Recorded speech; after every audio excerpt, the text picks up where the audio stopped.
maravilhosos que o Senhor Jesus tem feito em nosso meio, né? Porque está escrito em Hebreus 13:8 que Jesus Cristo é o mesmo ontem, hoje e eternamente.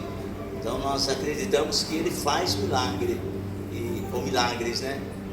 Por isso que nós reservamos um tempo para testemunhança, porque através do testemunho isso edifica a nossa fé, glorifica o nome do Senhor Jesus Cristo e fortalece aqueles que ouvem. Então é por isso que há o testemunho. O Evangelho de Mateus, eu convidaria a igreja que abra a sua Bíblia no Evangelho de Mateus, versículo de número 14. É o primeiro Evangelho. Começa um Novo Testamento no Evangelho de Mateus, e eu vou fazer menção aqui do capítulo 8, a partir do versículo 14, que na verdade o tema dessa campanha de quinta-feira é o versículo de número 16, né? Libertos e curados pelo poder da palavra. E quantos acharam, digam amém. Amém. Tem alguém procurando? Digo, estou procurando. É importante, porque a palavra de Deus, irmãos, é ela que vai trazer a transformação através do Espírito de Deus nas nossas vidas. Então diz assim o Evangelho de Mateus, capítulo de número 8, do versículo 14 ao 17. E Jesus, entrando na casa de Pedro, viu a sogra deste jazendo com febre, e tocou-lhe na mão, e a febre a deixou, e levantou-se e serviu-os. Versículo 16, que é o tema da campanha. E chegada a tarde, trouxeram-lhe muitos endemoniados, e ele, com a sua palavra, expulsou deles os espíritos e curou todos os que estavam enfermos. E o versículo 17, para que se cumprisse o que fora dito pelo profeta Isaías, que diz: Ele tomou sobre si as nossas enfermidades e levou as nossas doenças. Eu vou repetir esse último versículo. Para que se cumprisse o que fora dito pelo profeta Isaías, que diz: Ele tomou sobre si as nossas enfermidades e levou as nossas doenças. Amém, igreja? Amém. Amém, povo de Deus? Amém. Você pode se assentar, por gentileza, e se puder desocupar as suas mãos, dá uma linda salva de palmas para o Senhor Jesus.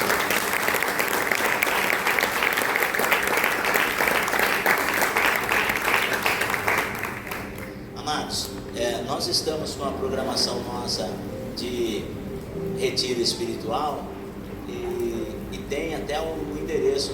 Eu, de cabeça, eu não vou conseguir passar para os irmãos, mas agora, durante o carnaval, a nossa igreja, como é oficiosamente, todos os anos, já é praxe, já é oficial nos nossos calendários, fazermos também, na época do carnaval, o retiro espiritual.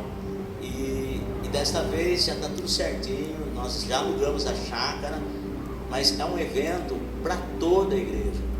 E assim, tem as inscrições que deverão ser feitas. Eu acredito que os irmãos que têm rede social e tudo mais, está sendo bem divulgado lá, não é assim, irmã Carol? Está sendo bem divulgado nas nossas plataformas. E esse retiro espiritual, ele vai trazer como tema saúde emocional e inteligência espiritual.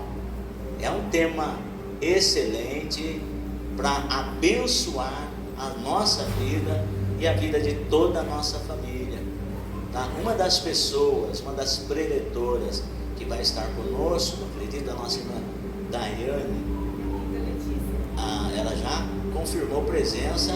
Nossa irmã Letícia tem uma palavra fantástica, uma palavra de Deus tremenda, e um testemunho maravilhoso. Eu tenho certeza que vai edificar a vida dos irmãos que vão estar lá. Pastor, quem deve participar do retiro espiritual? Toda a igreja. É para toda a igreja. Então tem um valor simbólico, eu quero dizer para os irmãos, porque precisamos comer, né, irmãos? Então esse valor simbólico é para que nós possamos 4 dias ter o que comer, tá? Você vai em igrejas aí, o valor nada conta, cada um sabe, mas o resumo da ópera é que a chácara já está paga, a igreja pagou a chácara. Agora, mas a igreja tem que abraçar com o pastor. Quantos concordam? Digam amém. Amém. Tá. Pastor, então esse valor, que eu chamo de valor simbólico, porque o crente ele tem que comer bem. 4 dias lá, né, nós vamos estar buscando a presença de Deus, em comunhão com Deus e tratando das coisas espirituais, tá? E aí, como eu gostaria que a igreja participasse, tá? Tem o endereço tudo certinho, né? E aí está tudo sendo bem divulgadinho. E durante esses dias de carnaval, então nós vamos estar na chácara. Mas digamos assim, tem pessoas que falam: pastor, eu gostaria de participar dos eventos, porém eu não vou posar lá, eu não vou fazer as minhas refeições lá, e eu tenho que pagar assim mesmo. Não, nesse caso não, porque você vai lá, participa dos cultos tal, e depois você vai embora para casa, então não tem. Mas o valor da inscrição é mais no sentido de que para as pessoas que vão participar das refeições ali com a gente, então precisa, né? Mas pastor, eu gostaria de contribuir com valor e tal, como que eu faço? Tem a nossa irmã Vitória, tem outras pessoas aí que eles estão com as condições de informar para os irmãos como assim vai ser feito. Mas é um trabalho, irmãos, que é voltado para toda a igreja, tá? Tem departamento de jovens, é importante que estejam, as mulheres é importante que estejam, os homens é importante que estejam, todos é importante que estejam nesse evento de retiro espiritual, incluindo que o retiro espiritual ele vai calhar justo no domingo de Santa Ceia, vai cair justo no domingo de Santa Ceia. E para o domingo de Santa Ceia, pastor, como que nós vamos fazer? Nós vamos fazer a nossa Santa Ceia lá. E aí, como que você vai fazer a Santa Ceia, pastor Salustiano? Eu vou fazer um café da manhã, que quero que toda a igreja estejam lá. Nós vamos fazer a Santa Ceia à noite, mas eu quero assim que os irmãos estejam, por exemplo, a gente vai de manhã lá, por exemplo, os irmãos que não forem dormir, não forem participar dos eventos pernoites ali, mas de manhã cedo nós vamos tomar aquele café da manhã, que eu vou estar falando isso aqui nos cultos de sábado e de domingo, tá? Para que nós possamos tomar a Santa Ceia na parte do dia. Aí os irmãos vão, tomam a Santa Ceia conosco e depois voltam embora para casa durante o dia tranquilo, e à noite você está livre para ficar na sua casa juntamente com a sua família. Mas o que eu quero dizer é assim: não vou fazer a Santa Ceia à noite, vou fazer a Santa Ceia durante o dia, domingo mesmo, mas eu quero fazer lá na chácara onde nós alugamos, para toda a igreja participar. Pastor, como que eu faço para tomar esse café da manhã? De repente você fala: eu vou levar lá 4 pães franceses, uma caixinha de leite.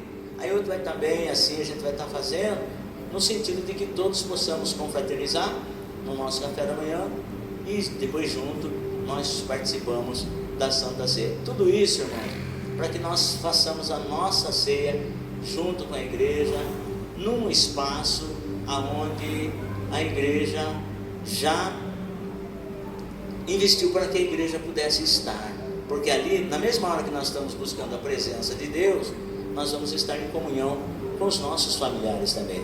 Quantos entenderam? Digo amém. Amém. Tá, então, aí no decorrer dos dias eu vou estar falando para os irmãos, tá? Pastor, como que eu faço? Dá tempo de eu fazer a inscrição para poder participar do retiro espiritual? Com certeza, dá tempo. Aí irmã Carol também já tem algumas informações nesse sentido. Quem mais pode dar uma informação se precisar aqui? Tá? Mas enfim, sempre tem alguém que pode te dar a informação. Eu não falo para você que eu vou dar, porque quando acaba o culto, eu já vou para outro compromisso. Aí se parar eu para dar informação, eu não vou conseguir passar para os irmãos. Mas é de fundamental importância que todos os irmãos participem desse evento em nome de Jesus. E no dia da Santa Ceia. Então é que os irmãos percebam que a igreja vai estar aqui fechada, porque nós vamos tomar a Santa Ceia lá, mas é de fundamental importância que todos participem, e vai dar para todos participarem. Eu vou estar falando mais sobre isso. Não é um bicho de 7 cabeças, é porque eu quero que você esteja um pouco mais com a minha família, e eu quero estar um pouco mais com a sua família, e neste ambiente da chácara nós poderemos unir o útil ao agradável. Amém, igreja?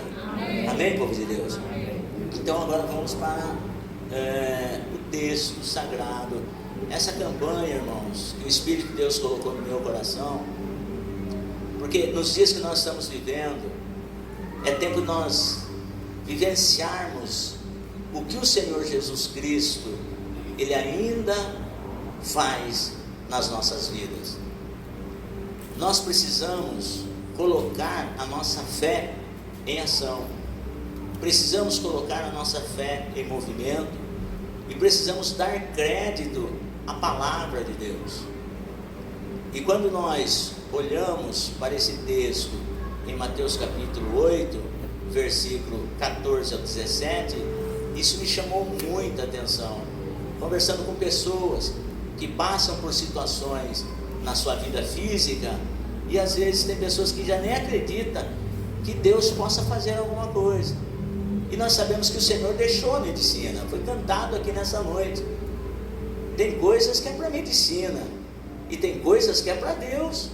Mas até mesmo quando o assunto é medicina, eu acredito assim que Deus capacita o homem na terra para trazer a bênção, a cura e o milagre que nós precisamos. Deus usa os médicos na terra. E aí o que é importante? Nós colocarmos a nossa fé em movimento e crer na palavra de Deus, porque Deus é fiel. E eu tenho certeza que não importa da maneira como você entrou. Talvez você entrou aqui desenganado pela medicina, talvez você entrou aqui com algum problema que você diz assim: mas ninguém pode fazer nada por mim. Mas eu venho aqui dizer que Jesus Cristo, Ele está com as mãos estendidas sobre a sua vida para fazer o milagre que você precisa. Basta você crer. Trouxe algumas pessoas aqui, como é o caso da nossa irmã Dulcineia, o caso da nossa irmã Madalena, que testificou a respeito do seu esposo, a nossa irmã Margarete, falando também a respeito da sua mãezinha, e o Júnior também, movido pelo Espírito de Deus, para mostrar o que Deus fez na vida da mãezinha dele, e do pai também, né, Júnior? O pai do Júnior também passou por um momento muito difícil, e achávamos, entre aspas, que iríamos perdê-lo, mas Deus fez uma grande obra. Então esses testemunhos que nós ouvimos aqui, foi para edificar a nossa fé, que para Deus não há impossível, o Senhor não há impossível. Então nós estamos colocando a nossa fé no Todo-Poderoso. Mas quando você olha para esse texto, no capítulo 8 de Mateus, versículo 16, que diz assim: e chegada a tarde, trouxeram-lhe muitos endemoniados, pessoas que estavam perturbadas espiritualmente, e só Deus sabe como uma pessoa se encontra quando ela está sob influência de espíritos malignos. Como essas pessoas chegavam para chegar, como elas vinham para chegar até Jesus.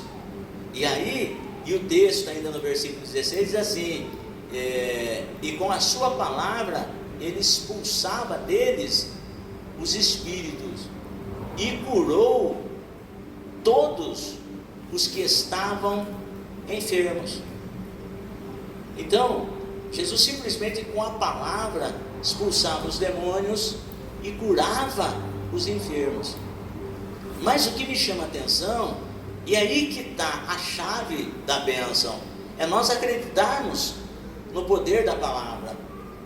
Porque é assim, o espírito maligno, quando ele atua na vida da pessoa, e no caso Jesus tem autoridade, e as pessoas que têm autoridade repreende, manda o mal embora, e o mal tem que se submeter, porque o poder de Deus é maior. Se há influência maligna, o espírito maligno tem que bater em retirada. Mas isso é fácil de se ver. Isso é fácil de se ver. Quando uma pessoa está possessa e nós, com a autoridade do Espírito Santo, repreendemos, expulsamos aquele mal embora, o demônio, quando ele sai da vida da pessoa, o semblante da pessoa muda. Ela vem toda comprimida, ela vem toda revoltada, muitas das vezes se revolvendo, muitas das vezes ela vem agitada, muitas das vezes ela vem feroz, quebrando tudo, arrebentando com tudo. Então, quando há uma libertação na vida dessa pessoa, ela já muda. A exemplo disso, nós vemos no capítulo 5, sobre o endemoniado de Gadara. Ninguém podia ficar perto dele, ele quebrava as algemas, correntes, ele fazia migalhas, e as pessoas tinham medo dele. Só que quando Jesus se aproximou dele, Jesus mandou aquele mal embora. Era uma legião, e uma legião, na cifra romana, em termos de exército, uma legião equivale a 6.000 soldados. Quando o espírito maligno, quando o chefe dos demônios se manifestou na vida daquele moço, e falou na boca dele, quando Jesus perguntou qual é o seu nome, ele disse assim: legião é o meu nome, porque somos muitos. Porque somos muitos. E Jesus disse assim: espírito maligno, sai desse homem e nunca mais entre nele. Os demônios, presta atenção, eu estou falando assim de expressão. Quando ocorre o encontro do ser humano com Deus, seja por enfermidade ou seja por possessões demoníacas, há uma expressão diferente. E aquele moço, ele estava lá sendo possuído por uma legião de demônios, ou seja, aquele moço de Marcos capítulo 5 era um alojamento de demônios. Imagine como que ele não vivia. Aliás, ele não vivia. Para os irmãos terem noção, ele morava num cemitério. Ele era um morto-vivo. E agora Jesus foi de encontro com ele. Jesus vai de encontro com aquele moço. E aí os demônios, falando na boca daquele moço, dizem assim: se o Senhor quer nos tirar daqui, não nos mande para o abismo, mas permita-nos que entremos naqueles porcos. E ali em Gadara, eles tinham como meio de sobrevivência o trabalho com os porcos. Eles criavam porcos. E aí Jesus falou: tudo bem. Falou para o chefe dos demônios lá, falou: tudo bem, pode ir naqueles porcos. Os demônios falaram: não nos mande para o abismo, mas que nós entremos naqueles porcos. Jesus permitiu. Quando Jesus permitiu, aqueles demônios saíram daquele homem e entraram naqueles porcos. Estavam tudo no alto do morro. E os porcos, quando eles foram possuídos por aqueles demônios, eles enlouqueceram. Pense, 2.000 porcos grunhindo.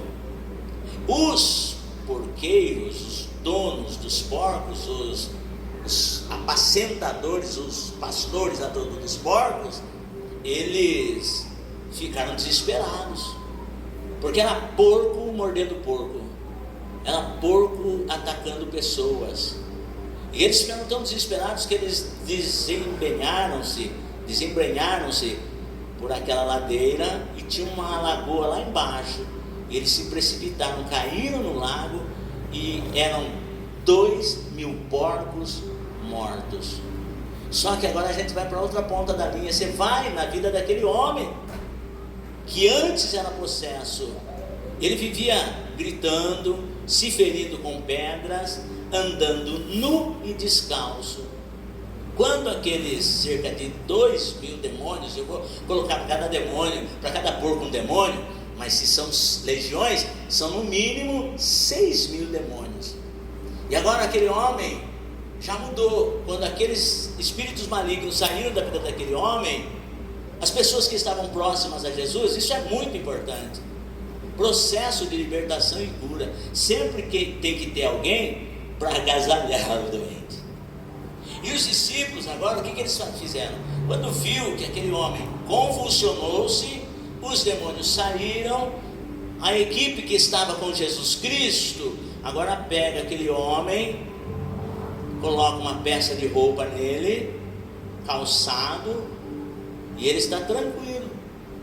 As pessoas chegavam e viram todo aquele alvoroço, aqueles porcos morrendo, e os donos dos porcos, os que apacentavam os porcos, eles ficaram assustados e falaram: mas o que significa isso?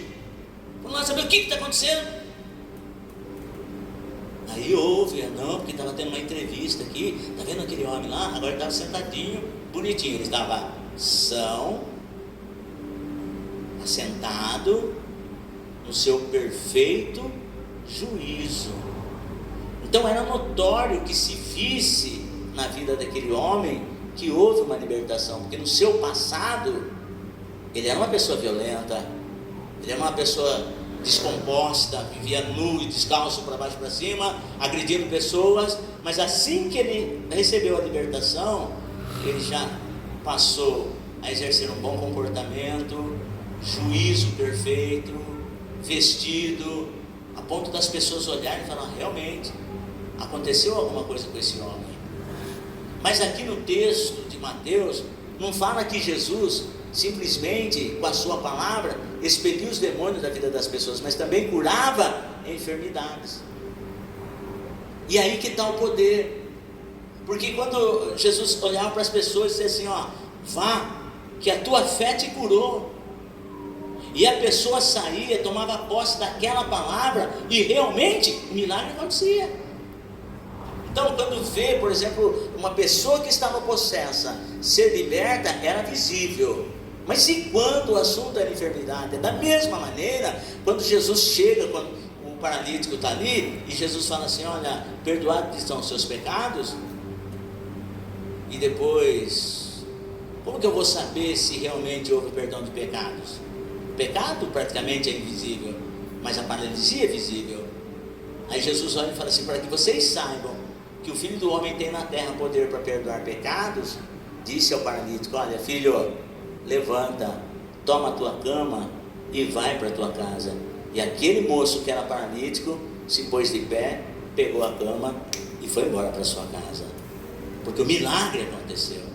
Então eu venho aqui nessa noite dizer para você que a palavra de Deus, ela é eficaz para operar o milagre que eu e você precisamos.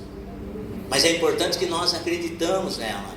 Quando Mateus, escute, quem escreveu esse texto aqui foi Mateus. Mateus, ele teve um encontro com Jesus, melhor ainda, Jesus teve um encontro com ele. Jesus teve um encontro com Mateus, e Mateus presenciou isso.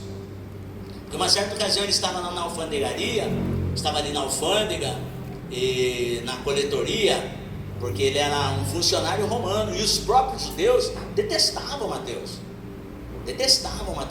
tinha ele como uma pessoa traidora.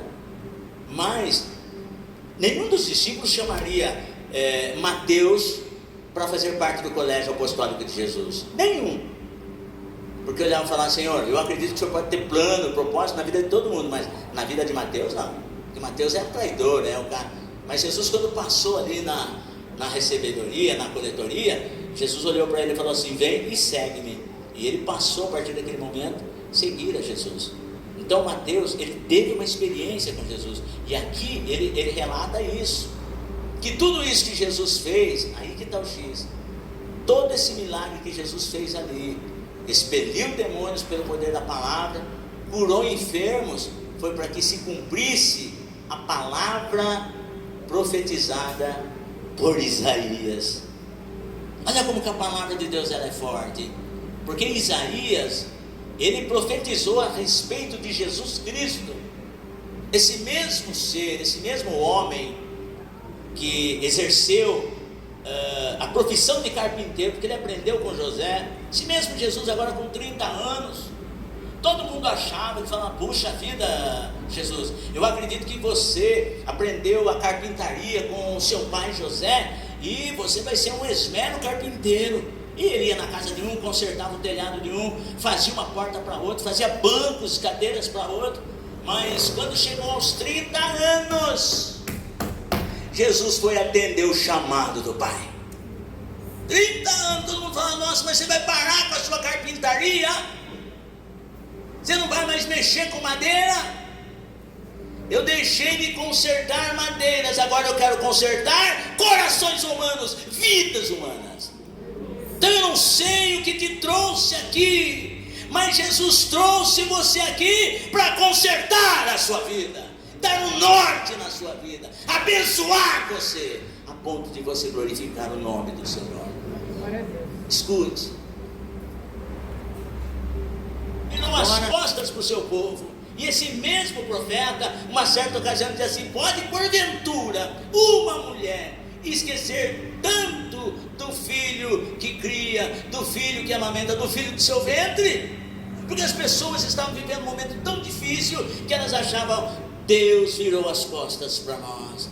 E aí o profeta vai dizer que ainda que esta mulher esquecesse-se do seu filho, eu, o teu Deus, todavia não me esquecerei de você. Deus ia levantar alguém, Deus ia enviar o seu filho, que ainda ia curar as enfermidades, ia levar sobre si as enfermidades e as dores. E o povo não estava entendendo. Ia levar sobre si as nossas iniquidades, ia ser moído pelas nossas transgressões, mas ia trazer solução para o povo. E agora, 700 anos, ninguém estava entendendo nada. De repente, ali em Cafarnaum, veio um moço, seus 30 anos, exercendo a carpintaria, que ele aprendeu a função com seu pai. De repente deixa a carpintaria de lado e começa a pregar a palavra. E ali ele chega na casa de um dos seus discípulos, seus primeiros discípulos, por nome Simão, filho de Jonas. E entra na casa de Simão, a mãe da esposa de Simão, agora muito doente, uma senhora lá muito ativa, muito trabalhadeira, porém não podia fazer nada, porque ela estava com muita febre. E quando falaram dela para Jesus, Jesus foi até onde ela estava, tocou nela e a febre deixou. E a sogra de Simão agora passa a servi-los. Aí de repente começaram a trazer pessoas, e quando traziam pessoas, Jesus com a sua palavra expulsava os demônios e curava os enfermos. Todos que se aproximavam foram curados. Aí Mateus fala assim: mas tudo isso foi para que se cumprisse a profecia que Isaías profetizou há 700 anos. E agora eu venho encerrando essa mensagem para dizer: você crê? Porque quando Isaías profetizou, presta atenção, quando Isaías profetizou, Jesus ainda não tinha vindo. Quando Mateus testemunhou esse milagre, ele entendeu. Mateus falou: opa, isso foi o que Isaías profetizou. Mas agora eu venho aqui dizer para você que o que Isaías profetizou, Mateus testificou. Nós estamos vendo uma bênção muito maior, porque Isaías falou da crucificação de Jesus. Eu venho aqui dizer para você que Jesus foi crucificado pelos meus pecados, pelos seus pecados. Ele levou a minha enfermidade e levou a sua enfermidade. Se você crer nessa noite e tomar posse do sacrifício que Jesus fez na cruz do Calvário, você também vai receber o seu milagre.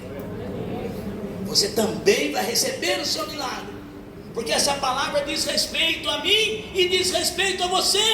Talvez você diga assim: ah, pastor, mas Deus tem tantas coisas para resolver. Você acha que Ele vai se preocupar comigo? Ele se preocupa com você. Você é tão importante para Ele, porque Ele deu o seu Filho único para morrer naquela cruz, para te dar vida e vida com abundância. Você é especial para Deus. Ele sabe que você é especial para Ele. Então nesta noite nós temos a bênção completa do Calvário, porque o nosso Jesus, Ele morreu para levar sobre si as nossas dores as nossas enfermidades, as nossas iniquidades, para morrer a morte que estava preparada para mim e para você. Jesus levou na cruz do Calvário, mas Ele ressuscitou para nos dar vitória. Então é desse Jesus que eu estou falando. E enquanto eu estou falando desse Jesus, eu sinto a presença dele aqui nessa noite. Glória a Deus. Você está sentindo a presença de Jesus aí? Então agora chegou o momento de você tomar posse dessa palavra. Não importa o jeito que você entrou. Talvez você entrou aqui enfermo e tem aqui a nossa irmã ali. A convite do pastor Salucena, ela veio aqui nessa noite. E se tiver mais alguém enfermo, eu quero que você se coloque de pé agora, porque nós vamos fazer uma oração. Nós temos nessa semana, nós estamos orando e jejuando em favor de milagre nessa noite. Então Deus vai fazer a obra na sua vida. Quero que você se coloque de pé agora. Põe a sua mão no coração, em nome de Jesus. Põe a sua mão no coração. E os demais, eu quero que os obreiros que estão aqui, por gentileza, circulem a nave da igreja, orando em voz alta e repreendendo enfermidade